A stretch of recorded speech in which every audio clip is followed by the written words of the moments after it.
All right, let's talk today about getting a Google business profile verified, getting it verified even if it's in somebody else's building that you're using, or if it's your own company, great, that's awesome too. Okay, how to get it verified, and the steps that you can do to make it easier to completely increase the odds that you get accepted when you go through this verification. And I want to make this cheap. This is going to be the cheapest way to do it as well, so that you can make sure to get a map pin and start doing what matters for your business, which is building a reputation and getting leads, right? I mean, it's crazy to me that one of the things I deal with more than anything for businesses is the verification process, because it's so difficult, right? It ends up taking a ton of my time helping people get verified, but I like doing it, and it's the nature of the game. But here are some tricks, tips, and here's how you can do it. So first thing you want to do, number one is get an address. Have your address. If you're using an office space within a building, make sure you know exactly which door you're using, which office you're using in that building, and give it a unique address. Everything should have a unique address. So if your building is 1111 Chesterfield, that's your building. You own the whole building. That's where you do business. Then write that down. Write it down exactly how it's going to be in Google. Even go so far as going and searching Google Maps for the address and then copying the format that it gives back to you. But you just want to make sure it's formatted correctly. If you're using a building in somebody else's office, right? If you're going to use someone's office, you're going to use like an office within their office. Or you're going to call it a suite. Usually I use a suite, or you can give it a number, or you can give it a letter, whatever. Make sure you know exactly what you're going to write, what exactly that room is and your office is going to be. So if you're at 111 Chesterfield, suite A, suite 101, right? Suite 1, suite 2, whatever you want it to be called. If you're on a second floor, maybe call it 2 something, third floor, right? That kind of, use your logic here, but give it some kind of unique modifier. It needs to be a completely unique address compared to anything else in the building. So make sure you know what that is. You have it written down. It's so important that your address stays this way and never changes, and you can use this everywhere. Because that brings us to step 2. Now you need citations. You need to go get a Yelp, go get a Facebook, go find some citation sites like Hot Frog or Foursquare where you can put up your information. Do about 10 of these, 20 of these. You can pay someone to do it on Fiverr for really cheap, but you want just your information with your address, your phone number, your business name. You want it out there before you go do this, because Google is going to be more likely to say, hey, we already knew this was coming, right? We already have all this information. We're seeing it around the web. So this isn't a surprise to us. Okay. So you want to do this about 2 to 3 weeks before you actually verify the address. So that's step number 2. Now, step number 3, it's time to go verify. So let's talk about the things that you need to verify and how to get those things ready so that you can do this properly. So number 1 is signage. So number 1 for me is tape. I put this on top of here because I forget it every time, and then I have to go buy more. This is my little packet verification, right? I have some letters and numbers on the back of what I have. The first thing you want to get is a sign. All you need is like standard 9x5 sign or whatever, paper, 8x11. I don't know. I said number 8x11, right? Just a regular piece of paper, printed at Staples. You can put your logo, you can put your business, customer entrance. I like to put that. You can put your business hours or whatever to fill up the space, right? So you want to make one of these for your business, okay?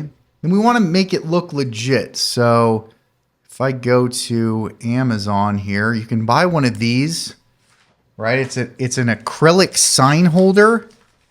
It's pretty cheap, but it looks like this. It looks like this. All right, so it's like an acrylic signboard. It makes it look like you have a real, posted up sign, right? You want it to look like you have a permanent fixture.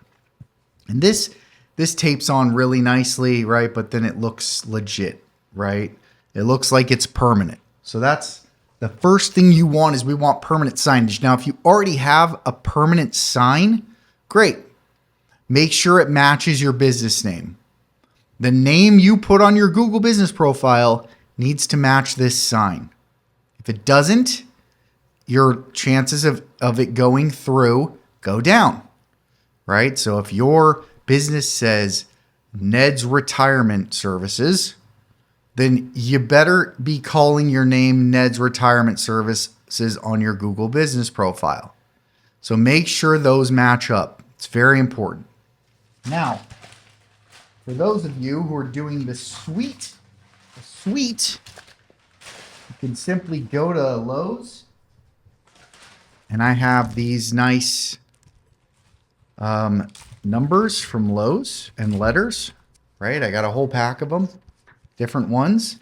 Make sure you get the numbers you need. You just fold the tab back, right? Put some tape on the back of it. Put it up. Try to make it look like it's permanent. 101, right? So you need to make sure that door that you're using for your business or the exterior has all the numbers that you need. If it's just your address, I'd put your address on the door. If it's not, somewhere else. You need to show a number that associates. You want to show both the address number and you want to show the suite number if you're using a suite or a room. So make sure that is visible and with your sign. Okay? So now we have the signage that's permanent. We have our suites number that's permanent. And we go put that up. And now we're in a position to shoot this video, right? So now you can set up your Google business profile now. You're going to put in your address, make sure it's the exact address, exact business name. You can put your phone number in and you're going to go shoot the video. So now here's some things to remember to do. One, we want to try to keep this under a minute and a half, right? At the most. It's already, and you have to do this in the Google, do it in Chrome, okay? Do this on your phone in Chrome. Get Google Chrome if you don't have it and do it from there. I don't know why. I guess it's because Google owns it. Maybe there's some trust there. Maybe they can see more data. I don't know. But make sure you do it in Chrome. Make sure you let the locations be on. Yes. When it says let Chrome know your location, click yes. Have access to your video. Yes. Access to your microphone. Yes. Make sure that is all accepted. You want Google to know exactly where you're standing on the map when you do this. So important. In Chrome, okay? You're going to go to business.google.com and you're going to add this information to your profile, your name, and your address. And then you're going to go and it's going to ask for verification. Video verify. Always video verify. If you don't, you're probably going to end up getting suspended, especially in a high spam type like services. Just video verify. I tell everybody, just video verify. Choose that from the beginning. Video verify. Okay? I always video verify. The other stuff does not matter. So choose video verify. And then, like I said, you want to keep this video under a minute and a half at the most if you can. If not, well, then hopefully it uploads. But I get a lot of failed uploads while the video is trying to upload because you have to shoot it through Chrome on Google's browser or on Google's platform, right? You're shooting a video inside of Google that then has to get uploaded. So it's not like you're just shooting it from your phone and it's saving on your phone. It's not how it works, right? So that's why you want to try to keep it short if you can. And then here's what you're going to do. There's 4 things. Google suggests 3. I say do these 4. Number 1, you want to prove your location. You can do this with street signs, but one of the best ways to do this is by showing a business that's nearby that's on Google Maps. So check Google Maps, look for a business that's on Google Maps next to you. Show that business, show their address number and say, I'm at this business here, which is next door or across, whatever. Show that, start there. If you can show street signs and a business that's nearby that's on Google Maps, that helps. But you want to give Google a specific proof of where you are standing and how in their, what they know, they can relate it to. They know if it's on Google Maps, they know it's there. So show that business. That's number 1. Show your location. Number 2, show access.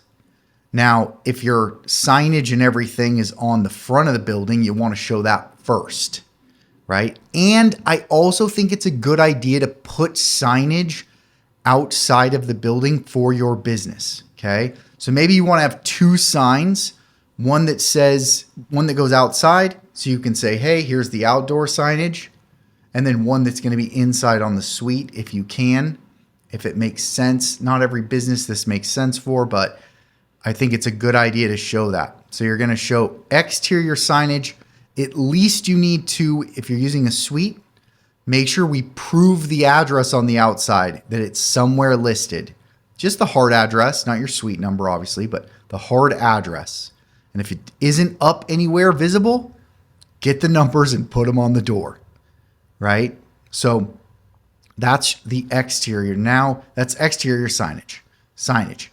Now you have to show access, right? So we want to show ideally key access to the front door. If not, we can show access to the suite itself if we have a separate suite.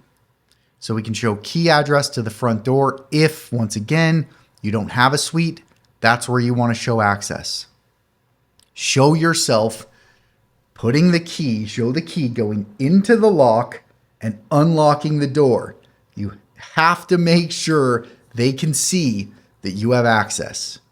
Okay? Now, I've also had to do this in places where I had a bolt lock on a garage. I just showed access that I could take the bolt lock off, or it's a number code. Show that. You just want to show that you can access the location, right? You have access. Number codes have worked. Make sure they can hear the all that stuff, I think helps a lot. So you show access, that you have access, that you have owner access to this location. Okay, now you've shown that. That's number 2. Now signage, we want to make sure that signage is showed. If it's on a suite, if it was outside, signage, we have to show. You want to show that signage. Show your suite number if you have that. Make sure they can see it really well and make sure it looks like it is permanent. It's important. Okay, that's number 3, is that signage. And then number 4, what I always add, they ask for this for service businesses, but they don't ask for it for hard locations. But I think it helps. I've had this help me so many times. When I started adding this, it has increased the odds that everything gets accepted. Show access to something that only the business would have access to. So if there's a computer, type in the password, show you typing in the password and getting access to the computer. That's like a real desktop. If you have a laptop and you're just bringing that, open the laptop and show yourself logging in maybe to a CRM that shows the business name once you get in, right? Maybe the back end of your website.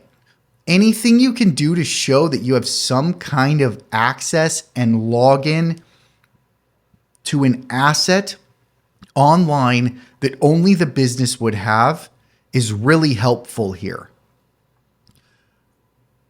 So those are really good things. If you have trucks, if you have a truck that has your information on it, maybe show that outside, right? All these little flares that can make it just look a little bit more legit that you can include really quickly. But I find logging into some kind of system or showing some kind of access, that's really, really helpful. And then you let it upload, skip all the stuff that it asks you, and then wait. Now look, when it does get accepted, don't touch it for 3 weeks. Don't do anything with it for 3 weeks. Okay? You want to maybe get a couple reviews on the profile every week during that time. Start building some of that up. But do not touch the profile itself. Don't go in and change anything. Don't go in and add anything to it. Just wait 3 weeks before you even go add any of the information you didn't put in originally. Just wait. Then after that 3 weeks, once you got a couple reviews, now you can go in, update the profile, and do all that kind of stuff. So this should definitely help you improve your chances of getting your listing, getting it done for cheap, and getting it done even if you're just using a suite or renting a suite from somebody or using a suite within an office space that you are going to call your own. I like to be kosher. I don't want to use the same door twice, right? Try to use something that's completely unique, but make sure your address is unique. Go through these steps and you should have less or no problems. Great. Well, let me know if you need help with any of this, starting a business, running a business, wanting to get more leads from Google Business Maps. That's my specialty. Feel free to reach out to me at josh@brightbeamseo.com or visit brightbeamseo.com. We also just released a Google Maps, everything you need to know about Google Maps SEO, kind of a do-it-yourself guide to give you more in-depth information. If you want that, you can download that at brightbeamseo.com as well. All right. We will talk to you tomorrow. See ya.